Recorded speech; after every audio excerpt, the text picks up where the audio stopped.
Plusieurs lignes de la parole mènent à une seule ligne, celle de la vérité éternelle.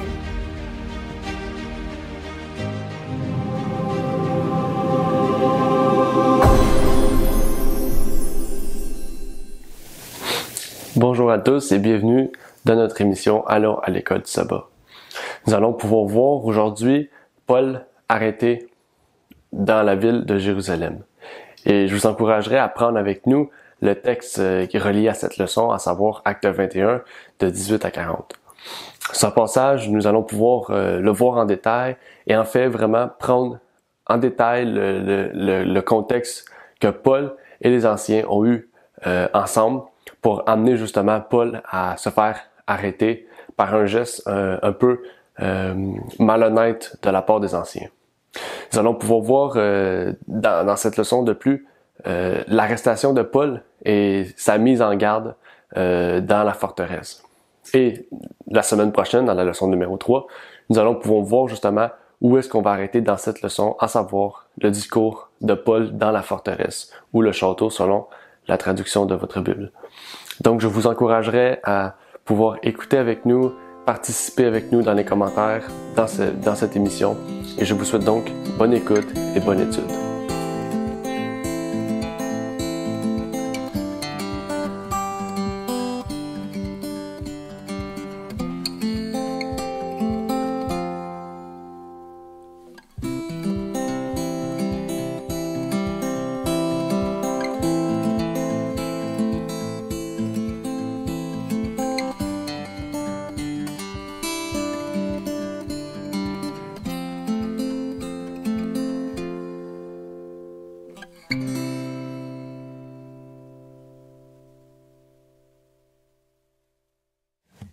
Donc, bonjour à tous, nous allons aujourd'hui pouvoir étudier dans ce guide de la leçon, à la leçon numéro 2. Et aujourd'hui, je serai avec un invité, comme à chaque leçon. Aujourd'hui, je serai avec René Marty.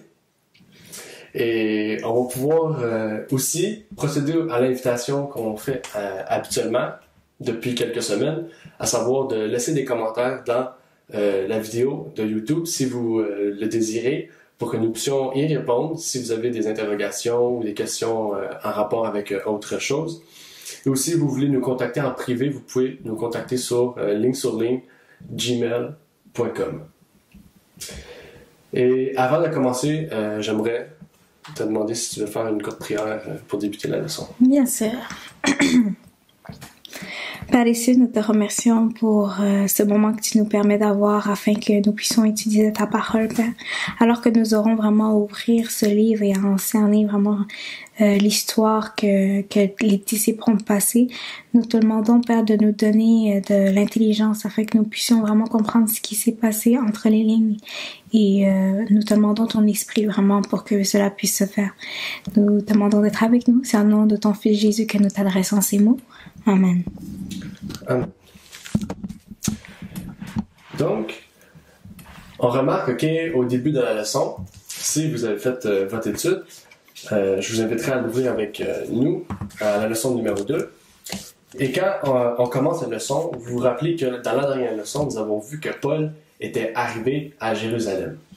Et on avait arrêté au fait que Paul était entré chez des chrétiens, justement pour pouvoir y loger. Et il était joyeux de pouvoir voir des frères, le peu de frères qu'il avait encore à Jérusalem. Et cette fois-ci, il se rencontre chez Jacques avec les anciens de Jérusalem. Et il a pu raconter, dans le fond, à Jacques et aux anciens depuis leur dernière rencontre, si vous vous rappelez dans Acte 15, ce que Dieu avait fait pour lui dans les pays païens. Et on peut voir vraiment, avant de continuer dans le Conquérant Pacifique, à la page 356, ce que Sawat nous dit à ce propos. Bien que désireux de sauvegarder les meilleurs intérêts de l'Église, ils, les anciens, n'étaient pas restés en harmonie avec les promesses divines. Et en s'appuyant sur la sagesse humaine, il avait tenté d'introduire de nombreuses restrictions inutiles dans l'œuvre des serviteurs de Dieu. Donc ici, c'était pour approfondir le point vraiment sur les anciens qu'on a pu nommer dans Acte 21, versets 18 et 19. Dans le fond, j'arrive à ma première question pour toi. Aujourd'hui, puisqu'il faut appliquer ça à notre époque aussi, est-ce que on met en place, nous, par exemple, ou d'autres personnes, mettre en place des restrictions inutiles. Des restrictions, je parle pas de doctrine, je parle bien genre de pratiques ou de certaines choses qu'on veut mettre en place qui sont par rapport avec les doctrines. Est-ce qu'on essaie, certaines personnes peuvent essayer de mettre ça en pratique dans leur vie et appliquer ça aux gens sans pourtant être important pour l'œuvre de Dieu? S'il y a des restrictions, oui, il y a des restrictions quand même assez inutiles, malheureusement, qui existent dans la chrétienté. Par exemple, au Québec, on a le fameux oratoire Saint-Joseph, que les gens ont pris habitude à monter les marches en faisant une prière. Ça fait partie d'une restriction inutile parce que quand on comprend bien, c'était pas une ordonnance donnée par Dieu du fait que en montant des escaliers d'un lieu saint, on pourrait dire entre guillemets, qu'il faut le faire à genoux et en faisant une prière. Puis malheureusement, ces petites restrictions-là, on a tendance à parfois trop les donner trop de valeur, ce qui fait en sorte qu'on les transforme pour des doctrines. C'est dans ce sens-là que ça pourrait pas nécessairement être une bonne chose en faisant que ce soit une doctrine alors que ça c'est même pas une restriction importante pour commencer, elle est juste inutile. Mm-hmm. Oui, effectivement, c'est un bon point que tu as apporté. On voit aussi qu'une restriction, souvent, c'est des choses inutiles. Ok, ça peut être utile, ça peut être des restrictions utiles, mais c'est pas une restriction, il faut pas appliquer. Je vais prendre un exemple, okay? Je pense que c'est plus facile à expliquer. Si on prend l'exemple d'un nouveau chrétien, un nouveau venu, je sais pas, quelqu'un qui vient de découvrir la foi, que ce soit chrétien, adventiste ou en général, une fois la foi biblique, on peut pas lui appliquer des choses, le contraigner à des choses qui sont pas, on pourrait dire, nécessaires à son salut. En tout cas, pas pour le moment. Mm-hmm. Pour le moment, il y a certains points qui sont importants.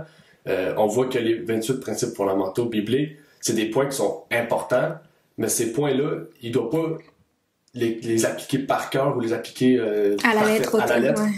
Avant son baptême. Mais il faut au moins qu'il sache c'est quoi ces points-là, qu'il les connaisse, et que sa foi en Christ, après son baptême, puisse faire en sorte que que chaque jour, il puisse appliquer ces principes-là de plus en plus.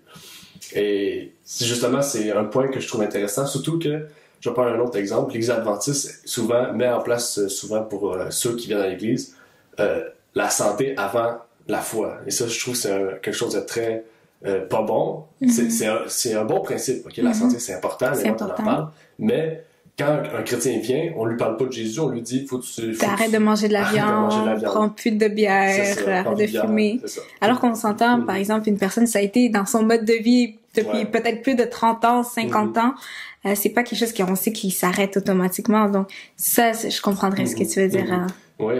Et c'est pour ça aussi que je vais faire un parallèle que les adventistes, dans les principes de 1872 et 89, ont pas mis ce principe-là de la santé. Mm-hmm. On va pas parler on voit il y a aucun point qui parle de la santé. Mais ça veut pas dire que qu'est-ce qu'elle dit c'est moins important. Mais elle fait juste dire que ce message-là doit être un message qui vient on pourrait dire le post-baptême. Il faut c'est après le baptême vraiment que l'homme ou la femme qui vit après qui passe plus de temps avec des chrétiens voit en fait leur mode de vie. Ils voient que vous mangez pas ça, pourquoi? Pour ça, ça va te dit ça. Ok, intéressant. Plus ça va faire réfléchir, puis il va changer, c'est sûr qu'il va changer. Parce que quelqu'un qui désire se rebaptiser, puis il est vraiment sincère dans sa foi, il va essayer de suivre ceux qui sont déjà dans la foi. C'est pour ça que nous, on doit montrer l'exemple, parce que le mauvais exemple va le montrer aussi à suivre un mauvais Christ ou des mauvais principes. Puis, tu voulais rajouter un point? Oui, c'est ça, comme tu dis, ça va le fait aussi que c'est une communauté qu'on est, donc si on voit qu'une personne déjà fait quelque chose comme ça, c'est comme mais si je vois que c'est quelque chose de mauvais, c'est sûr que je vais vouloir éliminer c'est ce que j'avais par exemple mangé de la viande, mais c'est sûr que je vais essayer d'éliminer ça. Mais aussi il y a le fait qu'on a l'amour de la parole, on a l'amour pour Dieu. Ça fait à la fin je vais arrêter de manger de la viande parce que genre l'amour que j'ai pour Dieu et l'amour que j'ai pour la parole est plus forte que l'amour que j'ai pour la viande, ce qui va faire en sorte que ce soit comme que ça va être un cheminement quand même assez facile, certainement pour un nouveau baptisé, une personne qui va se faire baptiser. Effectivement. Et souvent, c'est ça qu'on voit que les restrictions, on pourrait dire, humaines, sont basées, oui, sur des choses bibliques. Souvent, c'est ça qu'on voit que marcher pour la Raton Saint-Joseph, il faut marcher chaque pas à genoux, il fait une prière ou vraiment, c'est quelque chose de sacré, que pour eux c'est important, pour les catholiques. Mais pourtant, la Bible en parle pas, la Bible en prescrit rien. Peut-être que eux, les catholiques, prennent certains versets pour essayer d'amener une restriction, tu comprends, importante. C'est comme ça un peu que ceux qui annoncent des mauvaises restrictions ou des restrictions qui sont pas nécessaires au salut essayent de prendre justement, de chercher des petits versets pour appuyer leur point. Et ça, en fait, c'est mauvais pour l'œuvre de Dieu parce que l'œuvre va se diviser d'une manière ou d'une autre. C'est vrai. Et c'est ça qu'on voit souvent aussi aujourd'hui avec divers mouvements adventistes, justement, on pourrait parler du péché originel. C'est pas... Les pionniers en ont parlé, mais ils n'en ont pas fait un point fondamental parce que c'était pas nécessaire. Et aussi, on voit vraiment qu'Ellen White n'en a pas parlé. Certains pionniers en ont parlé, on pourrait dire, mais on voit vraiment que c'était pas un point nécessaire, c'était pas un point important, puis c'était même pas un point biblique, déjà.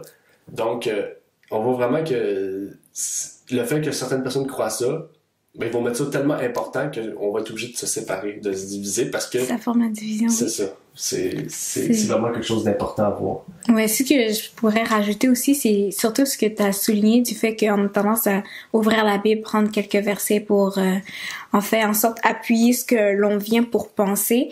Mais ça, si on fait ça, on finirait par avoir tellement trop de doctrines dans l'adventisme ou dans n'importe quelle religion qu'on finirait comme en train de noyer dans toutes ces réglementations que l'on aurait à observer et à obéir. Dans le fond, ce qu'il faut vraiment comprendre, c'est vraiment étudier la parole et prendre pas juste un verset pour appuyer ce que l'on veut dire, mais c'est genre de toutes les mettre ensemble dans le même bateau pour voir qu'est-ce que cette parole veut dire exactement et pas vouloir le mettre par notre propre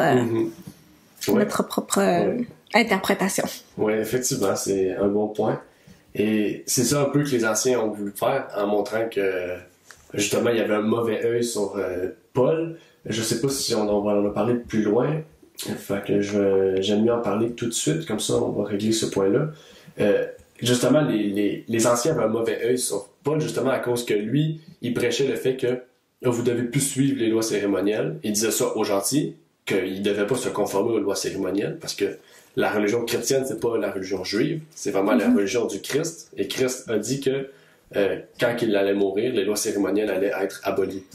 Donc, c'est un peu ça que Paul prêchait. Et même aux Juifs, quand il allait dans les synagogues, il montrait que par le Christ, les lois cérémonielles sont plus nécessaires parce que c'est lui-même l'agneau qui est venu abolir, on pourrait dire, ce système-là. Et c'est pour ça que les anciens n'étaient pas d'accord avec ça, parce que souvent les anciens, c'était des traditionalistes qui respectaient encore la loi et qui ont vécu à Jérusalem où que la loi, c'était important. Ils sont jamais sortis de ce cercle-là de l'importance de la loi. Et c'est pour ça qu'il y avait un mauvais œil sur Paul. Mais ce qui est intéressant, c'est que on voit plus loin qu'ils ont rendu gloire à Dieu de ce que Paul a pu raconter et que leur perception a changé en fait de ce qui était l'œuvre de Dieu sur terre. Et c'est ça justement le point que je voulais parler, c'est qu'ils rendaient gloire à Dieu et dire qu'il y a des millions de Juifs, ok, ça c'est le texte qui l'a dit, qu'il y a des millions de Juifs qui ont cru et qui sont tous zélés pour la loi. Qu'est-ce que ça veut dire être zélé pour la loi? Être zélé pour la loi, c'est vraiment avoir cette ardeur, comme pour la loi, comme on y met toute notre dévotion. Je pourrais expliquer ça brièvement comme ça. Et je veux savoir, ici, les anciens, est-ce qu'ils parlaient de la loi cérémonielle ou de la loi morale? Les chrétiens? Les Juifs qui sont zélés pour la loi. Je pense que la loi morale, à moins que ce soit pas ça.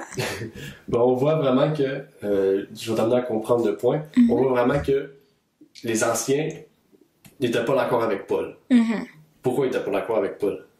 Du fait que la loi cérémonielle, c'était quelque chose que pour eux, ils devaient continuer à observer. Fait que c'est pour ça que eux, dans le fond, quand ils convertissaient des Juifs, c'était seulement pour accepter Christ. Ils pouvaient continuer on pourrait dire, pas à célébrer, à mettre en pratique les lois cérémonielles. Fait que dans le fond, vraiment, c'est ça qui amène ici la différence, c'est que les anciens ont dit gloire à Dieu. Puis après ça, ils disent, on pourrait ouvrir la Bible pour voir au verset 20, acte 21, verset 20. Acte 21, verset 20, ça dit Quant à eux, l'ayant entendu, ils glorifièrent le Seigneur et lui dirent, « Frère, tu vois combien il y a de milliers de Juifs qui ont cru et ils sont tous zélés pour la loi. Or, ils ont été informés que tu enseignais à tous les Juifs qui sont parmi les gentils à renoncer à Moïse. » Dans le fond, on voit vraiment que le travail des anciens, c'était quoi? De convertir les Juifs à accepter Christ, mais à continuer à pratiquer les lois cérémonielles. Fait que là, qu'est-ce qu'ils disent, là, c'est qu'il y a des millions de Juifs qui sont convertis à Christ, mais qui continuent à pratiquer la loi cérémonielle.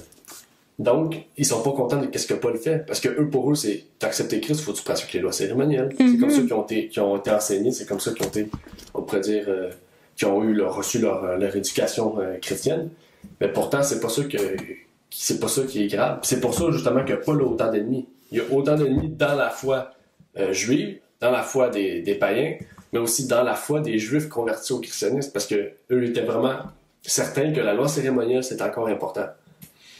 Puis c'est là vraiment que les anciens, en disant ça, ils se sont rendus compte qu'ils ont commis une grave erreur, parce que en faisant ça, ils ont détruit en fait l'œuvre de Dieu, parce que la moitié des Juifs sont en fait mal convertis, parce qu'ils acceptent Christ, mais ils pratiquent la loi cérémonielle toujours. C'est ça.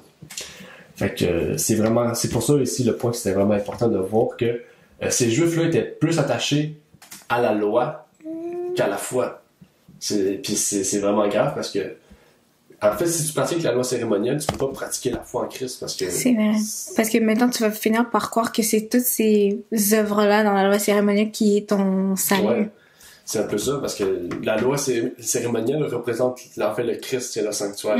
Donc, si tu pratiques la loi cérémonielle, c'est difficile de pouvoir appliquer ça à Jésus. C'est vrai. OK. C'est clair. Et j'avais une autre question ici. Pourquoi ils étaient encore attachés à la foi? Il disait aux gentils, à la loi, désolé, il disait aux gentils, comme indiqué au verset 25, de seulement arrêter de prendre des viandes sacrifiées aux idoles, du sang, etc. Ce qui suit avec le verset. Fait que, dans le fond, si je résume la question, ok, je vais reconstruire la question. C'est des gens qui étaient attachés à la loi cérémonielle, mais il disait aux gentils, vous devez seulement rejeter les viandes sacrifiées aux idoles, le boire du sang, l'impudicité, etc., etc. Pourquoi il disait pas de rejeter la loi cérémonielle? Pourquoi il disait juste de rejeter ces 4 points-là cités dans le verset 25 de Actes 21? Pour eux, j'ai aucune idée de la raison pour laquelle ils auraient demandé aux jeunes gens de faire ça. Est-ce que tu aurais une réponse à nous donner? C'est sûr. Sinon, j'aurais pas posé la question. J'ai quand même la réponse. La réponse la plus plausible possible aussi. Et qu'est-ce qui est intéressant, c'est quand on lit Conquérant Pacifique, ça répond très bien à la question. Star White dit que ces anciens-là, ok, parce que oui, Jacques y compris dedans, ben en fait, ces anciens-là étaient lâches, ok, et avaient peur du Sanhédrin. Fait qu'il y avait tellement peur du Sanhédrin qu'ils pouvaient pas dire aux Juifs de délaisser la loi cérémonielle, puis ils pouvaient pas dire aux gentils de ne pas respecter la loi cérémonielle. Fait qu'ils devaient dire, vous devez rejeter, ok, si on lit le verset 25, vous devez rejeter ce qui est sacrifié aux idoles, le sang, ce qui est douché et la fornication. C'est les 4 points seulement qu'ils devaient plus faire en tant que païens. Mais les autres points, ils devaient les faire. C'est-à-dire la circoncision, pratique, toutes ces choses-là, ils devaient le faire. Pourquoi? Ben parce que justement, les anciens, ils voulaient pas blesser le Sanhédrin, ils voulaient pas amener la fureur. Dans le fond, il y avait peur un peu de la mort, il y avait peur de la condamnation. Donc, on pourrait dire... C'était un peu pour se protéger, le fait de... Fait qu'est-ce qu'on voit là-dedans? Ça va être le dit très bien, je ne vais pas le résumer, je vais lire ce qu'elle dit dans Conquérant Pacifique à la page 359. Et elle dit, ils l'assurèrent que les décisions de l'Assemblée de Jérusalem relatives aux gentils et à la loi cérémonielle étaient toujours valables. OK? Ça dit, ils assurèrent que la décision de l'Assemblée de Jérusalem relative aux gentils et à la loi cérémonielle était toujours valable. Ça, c'est qu'est-ce que les anciens disaient. Que oui, qu'est-ce qu'on a établi au conseil, c'était toujours valable. Mais l'avis qu'il lui donnait maintenant n'était pas conforme à cette décision. L'Esprit de Dieu n'inspirait pas un tel conseil qui était le fruit de la lâcheté. Les anciens savaient qu'en ne se conformant pas à la loi cérémonielle, les chrétiens attireraient sur eux la haine des Juifs et s'exposeraient à la persécution. Le Sanhédrin faisait en effet tout son possible pour entraver le progrès du message évangélique.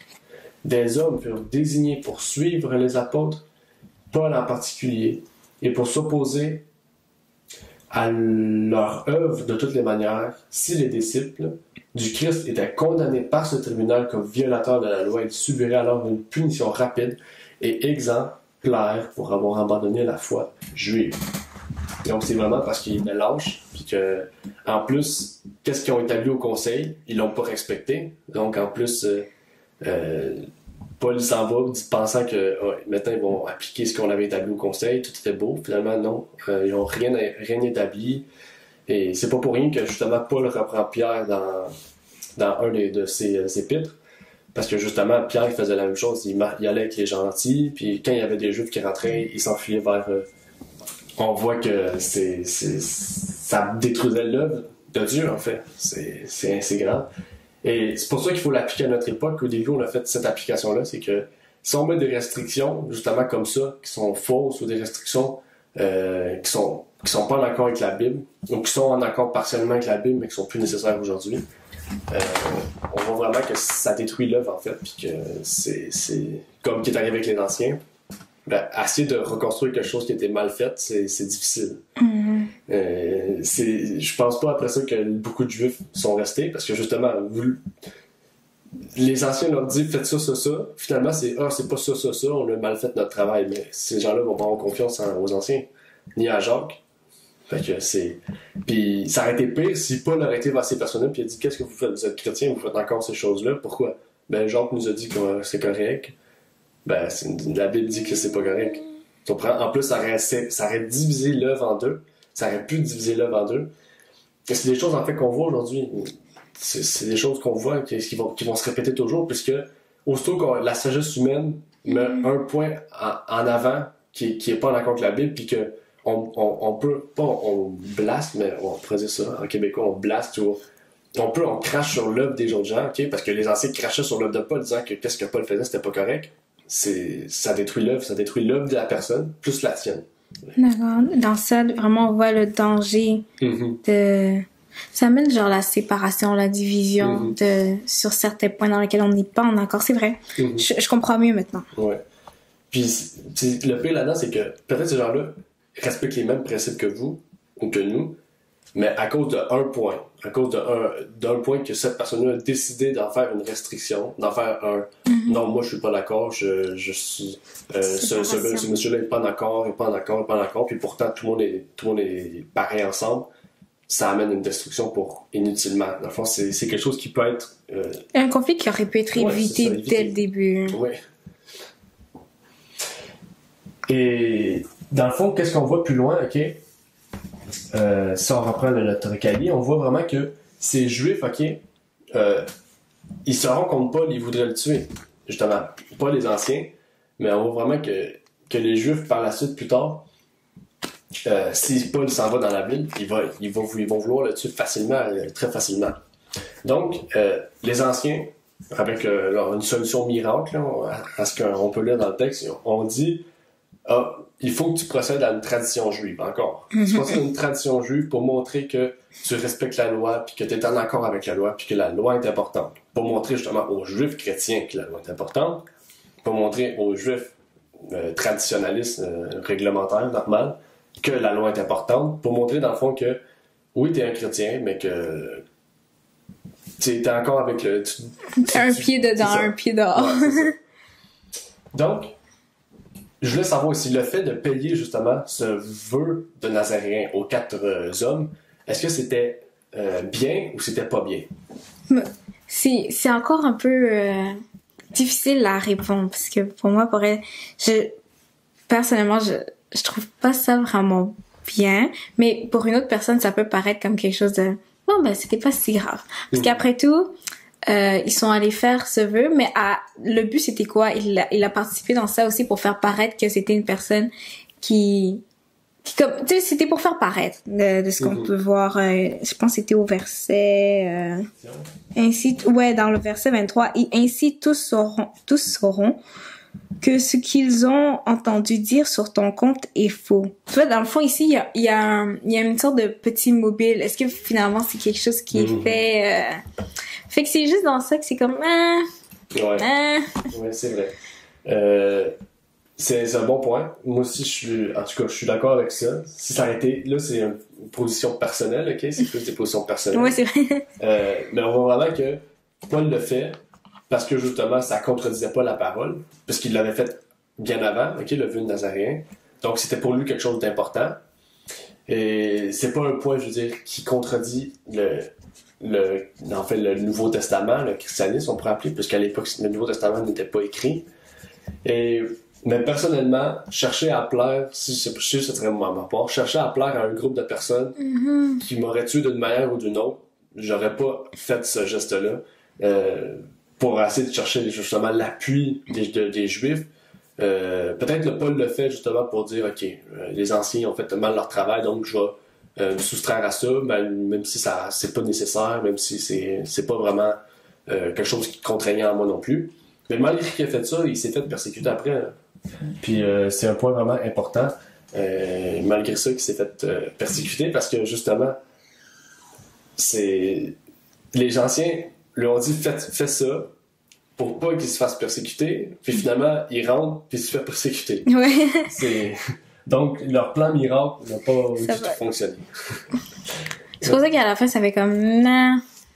Ouais. Je veux pas. Ouais, c'est ça, effectivement. On avait parlé l'autre fois, si vous voulez aller voir qu'est-ce qu'on avait dit par rapport au vœu. Ellen White, je sais qu'elle avait déjà parlé par rapport au vœu, qu'elle dit que on n'est plus obligé de se raser la tête, de se laisser pousser les cheveux, mais quand on fait un vœu c'est pas entre homme-homme ou femme-femme, c'est entre Dieu et la personne. Ouais. Quand on fait un vœu à Dieu, il faut le respecter. Puis si on le respecte pas, on commet un péché. C'est un peu la même fonction que du vœu de Nazaréa, mais on pourrait dire plus dans le sens du christianisme. Dans le fond, qu'est-ce qu'il faut comprendre, c'est que dans les lois cérémonielles, tout ce qui était appliqué est encore valable, mais tout ce qui vient rajouter les cérémonies ne sont plus valides. Je prends par exemple le vœu de Nazaréa. Le vœu de Nazaréa, il fallait faire quoi? Brûler un agneau, bouler ses cheveux, laisser ses cheveux pousser. Il y avait vraiment un rite traditionnel par rapport aux cérémonies juives, tandis que le vœu en tant que tel, il demeure toujours. Mais la cérémonie qui était derrière ne demeure pas. Non, c'est ça. C'est ça un peu les lois cérémonielles. Quand on lit les lois cérémonielles, il y a beaucoup de choses qu'on peut en tirer, beaucoup de choses qui sont importantes. Puis pourtant, on voit vraiment que les lois cérémonielles se rattachent beaucoup aux 10 commandements. Quand les lois cérémonielles disent « tu ne verras pas la nudité de ton père au péril de mourir », eux, ils tuaient les personnes qui voyaient la nudité d'une autre personne. Mais ton père, la loi morale dit aussi de ne pas commettre d'adultère ou voir un peu la nudité d'une personne, c'est un peu commettre ce péché-là. Donc, la loi cérémonielle, le fait de tuer une personne à cause qu'on a vu une nudité de ton père, de ta mère, de ta soeur, etc. Aujourd'hui, c'est plus valide. On tue pas une personne parce qu'on voit la nudité de quelqu'un, mais c'est un péché. Ça reste un péché, comme la loi cérémonielle le condamnait ce type de péché-là. Donc, c'est un peu ça que je voulais apporter. Merci pour ta réponse aussi par rapport à ce point-là. Et si on continue, je voulais apporter un autre point par rapport aux anciens, puisqu'aujourd'hui, le sujet, ça va être vraiment sur ça, par rapport aux points qui sont pas importants dans la Bible. Ici, ils ont dit c'est plus nécessaire de se garder, c'est plus nécessaire, je veux dire, il faut pas sacrifier, manger la viande sacrifiée aux idoles, il faut pas boire le sang, il faut pas, en fait, manger de la viande qui a été étouffée, il faut pas commettre la fornication.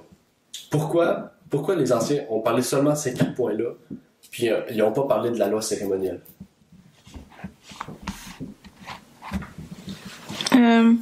Moi, j'avais dit plus concernant dans ce que l'on peut voir de l'idolâtrie, surtout. Juste dans ce point-là, on pouvait voir on sait, pour commencer, que l'idolâtrie, c'est quelque chose que Dieu n'aime pas. C'est ce qu'il déteste le plus. Je pourrais formuler ça comme ça. Puis que ce sont... Comme par exemple, si on prend l'idolâtrie ici, les gens, ils avaient des animaux puis ils les offraient à leur idole, à leur truc mûche. Puis que ça, juste le fait de manger de ça, le culte était déjà rendu à une entité qui est pas un dieu vraiment, qui est même pas divin, qui est même pas réel. Donc juste le fait de manger ça, tu participes, veux pas, à quelque chose qui est pas conforme à vraiment ta foi en Dieu, ta foi en Christ, parce que tu vas à l'inverse. Puis on sait tous que quand il y a quelque chose, c'est soit pour Dieu, soit c'est pour Satan. Puis on s'entend que dans ce genre de culte-là, c'est pas remis à Dieu, c'est directement remis à Satan, d'accord? Donc, on peut voir que c'est comme une abomination. Fait que ça pouvait faire partie des choses les plus dangereuses à la fois de ces personnes-là, dans le fond. Donc, il a précisé ce qui était plus dangereux pour eux, ce qui pourrait faire tomber leur foi dans ce sens-là. Puis quand on sait que l'idolâtrie, si tu fais, en participant à un culte idolâtre, c'est que tu n'adores pas Dieu. Donc, le culte est remis à Satan. Fait que le fait de préciser ces points-là, c'est parce que peut-être qu'ils savaient que dès que tu prends part à ces affaires-là, Dieu n'est juste plus présent. C'est dans ce sens-là que je l'avais compris. En plus, ça m'a fait penser au passage que j'ai écrit ici. C'est dans 1 Corinthiens 10, le verset 31, et je lis pour vous. Soit donc vous mangiez, soit donc vous buviez, soit que vous fassiez quelque chose d'autre, faites tout pour la gloire de Dieu. Donc, si on rénumère ce qu'ils n'avaient pas le droit de faire, comme l'idolâtrie, attends, parce que je vois pas le verset malheureusement, ben ça fait pas partie de c'est quelque chose qui rend gloire à Dieu. Puis pour les animaux étouffés, je pense que c'est de ce que j'avais lu, vraiment c'était plus lié à l'impureté de l'animal et de son sang. Quand tu manges ça, c'est pas pur, c'est pas, tu fais pas comme on entend souvent cette phrase qui dit tu es ce que tu manges, mais tu vas finir par devenir impur du fait que tu finis par manger quelque chose d'impur dans ce sens-là. Puis l'impudicité, je pense que tu l'avais comme vraiment résumé pour quelque chose qui était l'autre nom, l'adultère. Et bon, on s'entend que l'adultère, si on voit ça comme ça, quand c'est des actes commis comme ça, ce qui est plus remis de l'extérieur, c'est le moi, c'est l'égoïsme. Donc finalement, dans ce sens-là, l'amour pour le prochain, l'amour pour Dieu n'est pas remis, n'est pas partagé. Donc quand ces trucs-là ont été énumérés, je pense que ça a vraiment été pour protéger leur foi. Moi, c'est comme ça que j'ai pu comprendre. Je sais pas si tu as un autre élément de réponse. Oui, c'était des bons points. Il y a certains points que j'aurais pas besoin de parler, parce que t'as pu tout dire ce qui était intéressant. On va vraiment, on va voir deux points. On va voir la nécessité, justement, de l'importance de qu'est-ce qu'ils ont dit, parce que qu'est-ce qu'ils ont dit, c'est important. Mais on voit vraiment que les anciens ont fait, encore une fois, à moitié leur travail. Parce qu'ils ont dit, ne mangez pas de viande sacrifiée aux idoles, ni de sang, ni de animaux étouffés, puis faites plus de fornication. Mais pourtant, la loi cérémonielle ne se résume pas à seulement quatre choses. C'est presque 618 lois, je pense, à peu près. Donc, sur 618 ou à peu près 600 lois, ils en ont pris 4 puis ils ont dit respectez ces 4-là. Respectez justement ces points-là, de ne pas faire ces choses-là. Donc, c'est un peu négligeable de leur part d'avoir seulement parlé de ça.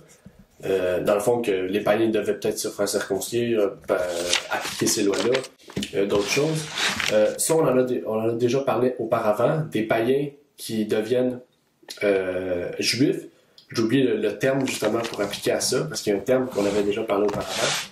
C'est pas helléniste, parce que helléniste, ça, c'est les juifs qui vivent dans un territoire grec, donc j'oublie c'est quoi le mot. Je le mettrai en bas de l'écran si je le retrouve dans la vidéo par la suite. Mais on voit vraiment que c'est un travail qui a été négligé de leur part, d'avoir justement parlé seulement de 4 points, malgré que ces 4 points-là, Paul aussi en parlait, mais Paul vraiment, quand il parlait de ces 4 points-là, c'est parce que c'était vraiment les 4 points que les païens pratiquaient en général. C'était les 4 points les plus importants. Mais Paul, on voit vraiment qu'il parlait aussi que vu que c'était des païens, garder la loi juive, il disait pas qu'il faut garder la loi juive, la loi cérémonielle. Il disait seulement que ces 4 points-là sont pas importants, tandis que les juifs anciens, ils sont sûrement qu'ils disaient que ces 4 points-là, faut pas les garder, mais qu'en plus, la loi cérémonielle, il faut la garder. Donc, c'est négligeable, comme je l'ai dit une couple de fois, c'est vraiment négligeable de leur part. C'est vraiment important de bien surtout quand on commence dans la foi, c'est important de bien former ces personnes-là, à bien savoir c'est quoi les points importants de la parole. C'est vrai, on dirait qu'ici, ça a été un travail vite fait. Ouais, on serait pour vite passer à la prochaine étape. Ouais, c'est un peu de ça. C'est vraiment... C'est décevant. Et ce qui est intéressant, si on parle vraiment des points ici, c'est que la Bible démontre que si on adore un autre Dieu, on commet l'idolâtrie. Ça, c'est un des 10 commandements. Et c'est la même chose que manger de la viande. Quand on mange de la viande consacrée à une idole, c'est un peu d'idolâtrie. C'est la même chose. La preuve, dans le sanctuaire, ceux qui amenaient la viande pour la sacrifier, c'était qui la mangeait? C'était les sacrificateurs de Dieu. Mais il n'aurait pas pu amener une viande déjà sacrifiée aux idoles ou une viande extérieure du peuple, l'amener en avant. Non, parce qu'elle était impure déjà, puis elle était touchée avec des territoires idolâtres. Donc, c'était vraiment important. Et si on parle plus du côté historique, on voit vraiment que c'est la même chose. Ils procédaient par la même chose dans les pays païens. Ils amenaient la viande sacrifiée aux idoles, ils la sacrifiaient, les prêtres la mangeaient, mais il y avait beaucoup de surplus parce qu'il y a beaucoup plus de monde, il y avait beaucoup de surplus. Puis avec le surplus, ils l'amenaient dans la boucherie ou les commerces généraux, puis ils revendaient ça au public. La viande sacrifiée aux idoles. Puis ils mélangeaient ça avec d'autres viandes et tout. Donc, ça, c'était un des points qui était grave de l'époque, puis que, dans le fond, c'est quand même important qu'est-ce qu'ils ont dit, les anciens, qu'est-ce que Paul prêchait, parce que, justement, c'était dans leur coutume, vraiment, de manger la viande sacrifiée aux idoles. Et tu as parlé de 1 Corinthiens 10, justement, qui est intéressant, donc je n'aurais pas à en parler, justement, que tout ce qu'on doit manger doit être pour la gloire de Dieu.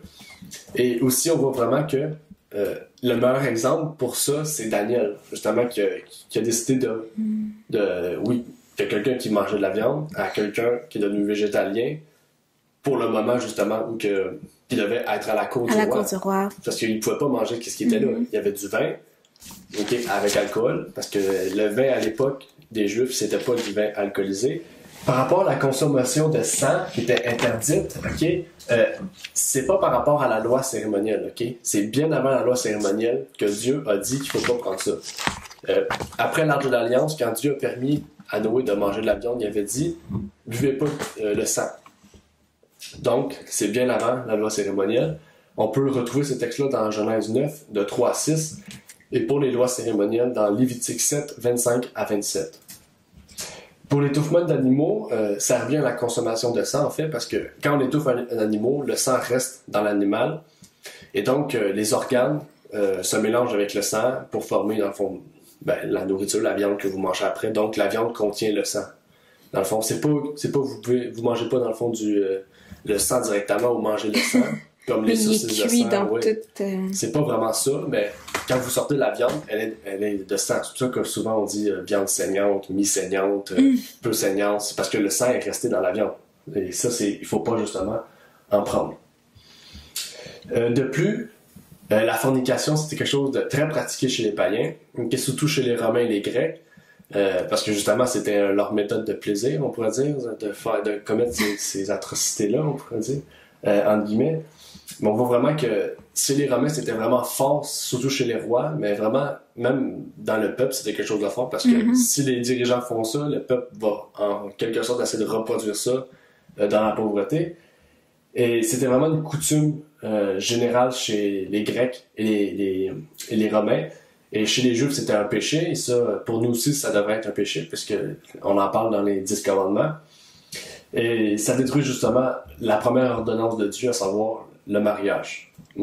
Parce que ça veut dire que vous pouvez faire procéder aux choses qui est dédiées au mariage avant le mariage. Donc, ça détruit un peu l'ordonnance de Dieu. Si on continue, on va avancer un peu, parce que là, on est resté très longtemps sur les anciens. Paul a décidé d'aller avec les 4 hommes pour les purifier et payer leurs vœux. Dans le fond, leurs vœux arrivant au terme de la fin, dans le fond, eux, ça a été 7 jours. Lisez la note 4 vraiment pour pouvoir prendre le temps de comprendre. Donc, nous, on n'aura pas à parler de ce point-là, parce que la note 4 le dit très clairement, c'est quoi au juste leurs vœux. Et les Juifs de Jérusalem ne virent rien. Mais les Juifs d'Asie, les Juifs de Jérusalem n'ont pas reconnu Paul, puisque Paul n'était pas là, enfin, il n'était jamais là. Donc, c'était vraiment important. Et de plus, les Juifs d'Asie, eux, l'ont reconnu. Pourquoi? Parce que justement, les Juifs d'Asie, c'était le territoire où Paul était. Donc, Paul a passé vers Éphèse, vers les Juifs d'Éphèse, parce que les Juifs d'Éphèse sont allés à Jérusalem, les Juifs de Corinthe, les Juifs de Pisidie, de Macédoine, etc., etc. Donc, quand ils ont vu le Juif, ils ont dit ah, qu'est-ce qu'il fait là, celui-là, l'homme qui enseigne qu'il ne faut pas accepter la loi, qu'il faut remédier à la loi, qu'est-ce qu'il fait ici, cet homme-là? Il faut le tuer, il faut le persécuter. Et c'est pour ça, justement, que les anciens n'avaient pas prévu un peu ce coup-là. Ils avaient oublié un peu que c'était la Pentecôte. Ça va tout ça, on en parle un peu, que ils n'avaient pas prévu ce danger-là. Parce que eux, si la fin de Pentecôte n'aurait pas été là, tout serait bien passé. Mais le fait que ce soit tous les Juifs de toutes les contrées, les contrées connues à l'époque, étaient présents, Paul s'est fait voir tout de suite, parce qu'on le reconnaissait facilement. Là, quelqu'un qui vient dans le temple qu'on voit jamais, puis là on le voit, puis c'est lui qui prêche qu'il faut pas accepter la loi. Les Juifs d'Asie, c'est sûr qu'il était obligé de se lever. C'est des Juifs, faut pas oublier, les Juifs se lèvent tout le temps pour attaquer, détruire. Donc, qu'est-ce qu'ils ont dit ici, c'est que aidez-nous, Paul, cet homme qui détruit la loi cérémonielle, la loi de Moïse, est rentré avec a suivi le temple et est rentré avec un homme païen. Okay? Dans le fond, Paul est venu de sa maison où il était chez Jacques avec Trophime. Okay? Trophime, c'est un païen.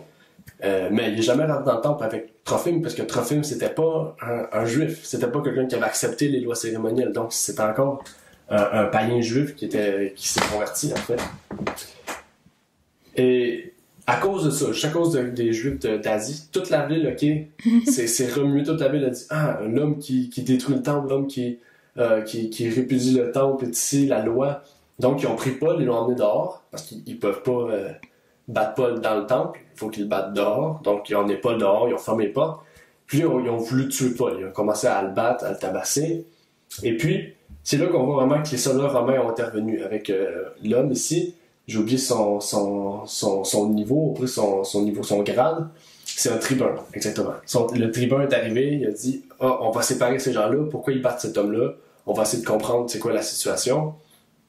Et dans Conquérant Pacifique, à la page 361, on nous dit que le tribun s'appelait Claudius Lysias. OK? Sûrement, elle a tout de suite mis en parallèle le tribun qu'on cite plus loin dans Actes, puisque dans Acte 23-24, nous allons voir dans la leçon, on parle de Claudius Lysias, donc à l'associer directement avec l'homme de Acte 21. Et ici, j'aimerais juste te poser une question du côté historique, parce que puisqu'on parle de Claudius Lysias et de tribun, est-ce que tu as un peu de connaissance sur le sujet on pourrait dire, des niveaux, des grades de Romains, de la hiérarchie? La hiérarchie. Je sais qu'il y a des empereurs. On a connu Jules César à un moment donné. J'ai pas vraiment une connaissance sur la hiérarchie, mais sur l'histoire, plus. C'est quand on y pense, quand on apprend l'histoire d'un événement, on pense jamais à chercher la hiérarchie, donc c'est jamais quelque chose que j'ai pensé à faire.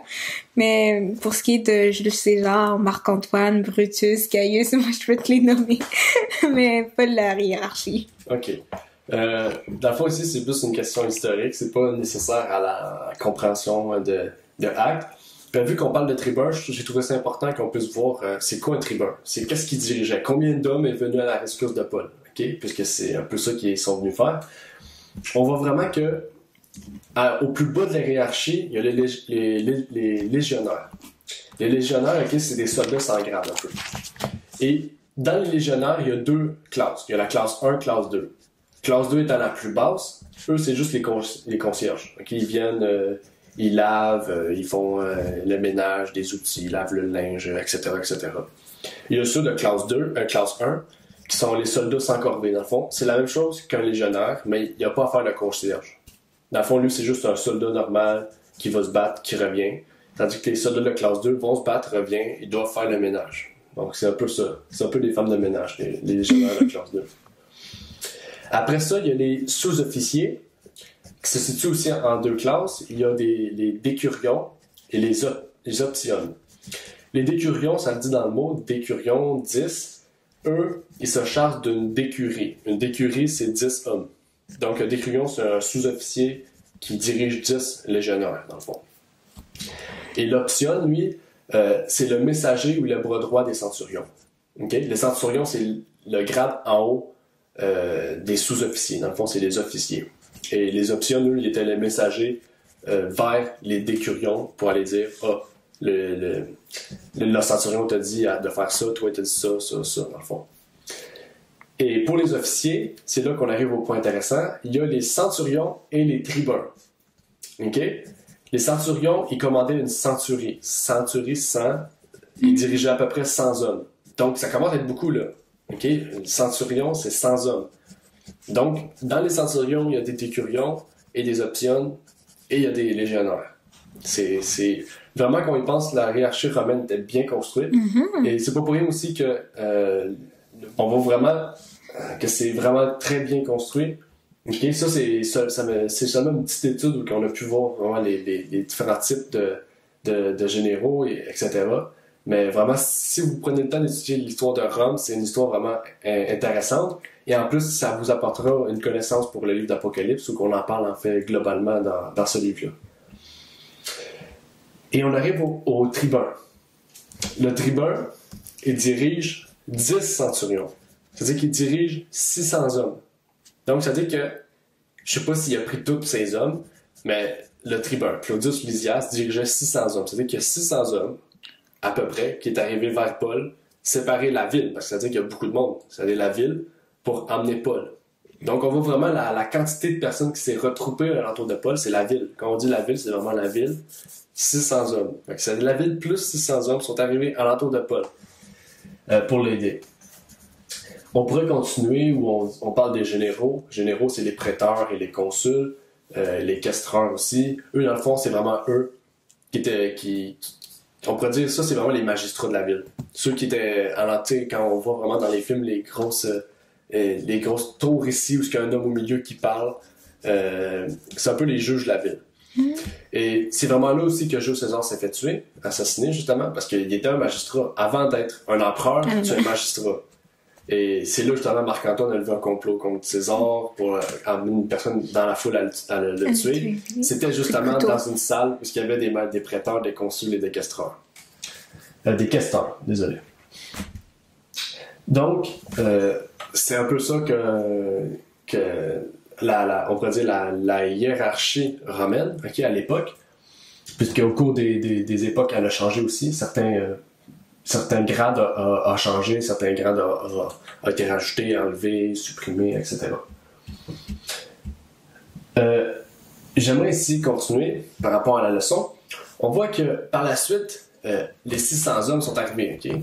À peu près, juste 600 hommes parce que c'est le nombre de personnes que le tribun avait. Ils sont arrivés, ils ont cessé la bataille contre Paul et ils ont lié Paul de 2 chaînes, justement parce que c'était lui qui était frappé. Donc il fallait le lier si c'était un problème ou si c'était pour une bonne raison. Donc Claudius lui a dit « Qu'est-ce que t'as fait? C'est quoi ton nom? » etc. Mais il y avait tellement de monde qui criait sur lui « Tuez-le, tuez-le. » Donc vraiment Claudius a dit « On va aller dans la forteresse, on va aller dans le château. » C'est comme on l'a appelé dans la leçon, pour justement se protéger puis pouvoir vraiment poser des questions à Paul et pouvoir s'entendre. Qu'est-ce qui est intéressant ici, c'est qu'il y a quelque chose qui a surpris le tribun, Claudius. C'est quoi qui a surpris Claudius, le tribun? Là, je suis pas sûre qu'on va avoir la même réponse, mais moi, il a été surpris dans le fond parce que il pensait que il s'est trompé de personne parce qu'il dit au verset 38, « Tu n'es donc pas cet Égyptien qui s'est révolté dernièrement. » Donc, je pense il avait confondu la situation puis il comprenait plus rien puis il a juste fait, « Ouais. T'es pas l'Égyptien qui avait laissé. » Mais je pense que c'est pour ça qu'il était surpris. Ouais, mais c'est un bon point. La note numéro 7, justement, explique qu'est-ce qui s'est passé, justement, pourquoi le tribun s'est confondu avec Paul et la personne. Donc, je vous inviterai à la lire, justement, pour pouvoir comprendre. Nous, on ne va pas en parler distinctement. Mais on voit aussi que Paul s'est pas adressé à lui en hébreu, il s'adresse en hébreu. Oui, en langue hébraïque. Il s'adressait en grec. Donc, il ne faut pas oublier que les Romains parlaient grec. Okay? Donc, quand il a parlé en grec, le tribun a dit il était surpris, tu parles grec depuis quand un juif parle grec?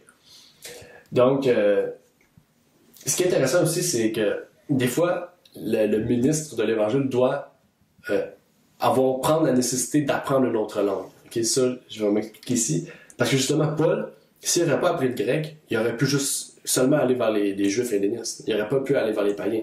Donc, surtout pour un travail qui était consacré aux païens, il devait apprendre le grec. Mais lui, il était chanceux, il était enseigné dans l'école de Gamaliel, donc sûrement qu'il avait appris le grec et l'hébreu, la langue hébraïque, justement, à cette époque-là, parce que, justement, Gamaliel, c'est un des meilleurs instructeurs qui était à l'époque.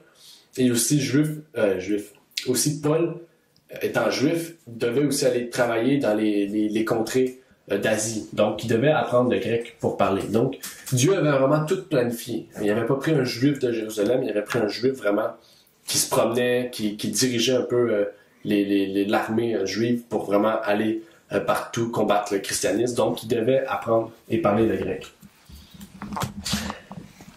Et ce qui est intéressant ici, comme dernier point, si on continue, on voit vraiment que le tribun ne comprenait pas aussi pourquoi Paul était persécuté. Pourquoi il était persécuté si tu n'es pas l'Égyptien? Si en plus tu parles grec, donc tu ne vis même pas ici, tu viens d'un autre territoire. Pourquoi au juste tu es fait persécuter? Et en fait, c'est un peu la question que toutes les personnes qui persécutent, en fait, c'est toutes les personnes qui sont romains, qui sont non-juifs, qui se posent comme question. Galion s'est posé la même question. Pourquoi je vais m'occuper de ça? Il n'a rien fait contre la loi romaine. Claudius, pourquoi tu l'as persécuté? Tu n'as rien fait contre la loi romaine. Sinon, son nom m'échappe. Jésus. Oui, Ponce Pilate. Ponce Pilate, oui, c'est ça. Ponce Pilate aussi. Ponce Pilate aussi, c'est dit la même chose. Il voit vraiment que la cause de autant de morts, c'est pas à cause des Romains, c'est vraiment à cause des Juifs. C'est les Juifs et leur loi mosaïque. C'est même pas leur loi genre territoriale ou loi, on pourrait dire, d'État. C'est vraiment une loi juive. Parce que eux, n'oubliez pas, les Juifs marchaient plus sous la loi juive que leur loi, en fait, romaine. C'est pour ça un peu aussi que les Romains se mêlaient pas des histoires juifs, parce que les Juifs, on pourrait dire, c'était un peu des chialeux, un peu des rabat-joie, là. C'est du monde qu'on voulait pas vraiment avoir un lien ensemble. Et le plus, ce qui est fascinant, c'est que malgré le fait que Paul, il soit enchaîné, il est enchaîné, et qu'il se fasse frapper, il a levé la main, il a seulement levé la main, et tout le peuple a arrêté de parler pour écouter ce que Paul allait dire. Et là, c'est ce qu'on va voir dans la prochaine leçon.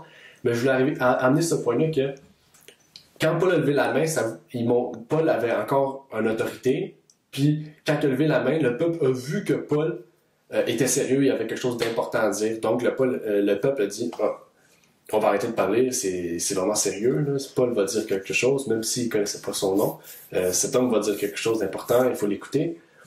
Donc, on voit vraiment que Paul, quand il voulait, il pouvait avoir l'autorité sur même des personnes qu'il ne connaissait pas personnellement, parce que ces personnes-là ne le connaissaient pas personnellement, mais il voulait le tuer pareil.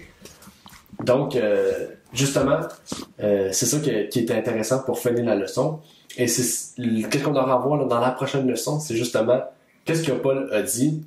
On va voir vraiment que c'est souvent la même chose qui se répète. Paul va rapporter l'histoire juive, Israël, pour amener un point. Mais on va voir peut-être que Paul a dit d'autres choses d'intéressantes et plus de points encore pour montrer que l'autorité qu'il avait venait pas de lui, mais c'était Dieu qui avait permis de pouvoir avoir un message à apporter à ces gens-là, à ces Juifs. Et donc, est-ce qu'avant de terminer, tu voulais ajouter un commentaire? Non, pas vraiment. À part que, mettons, on est dans un suspense, qu'est-ce que va dire Paul? Oui, effectivement. Ça, c'est dans la leçon numéro 3 que nous pourrons voir la semaine prochaine. Cette chose-là. Donc, avant de terminer, j'aimerais faire une courte prière pour clore ce moment d'étude. Notre Père qui est aux cieux, j'aimerais te prier, Seigneur, pour que tu puisses nous permettre de toujours garder en tête que tes principes bibliques, Seigneur, sont la vérité.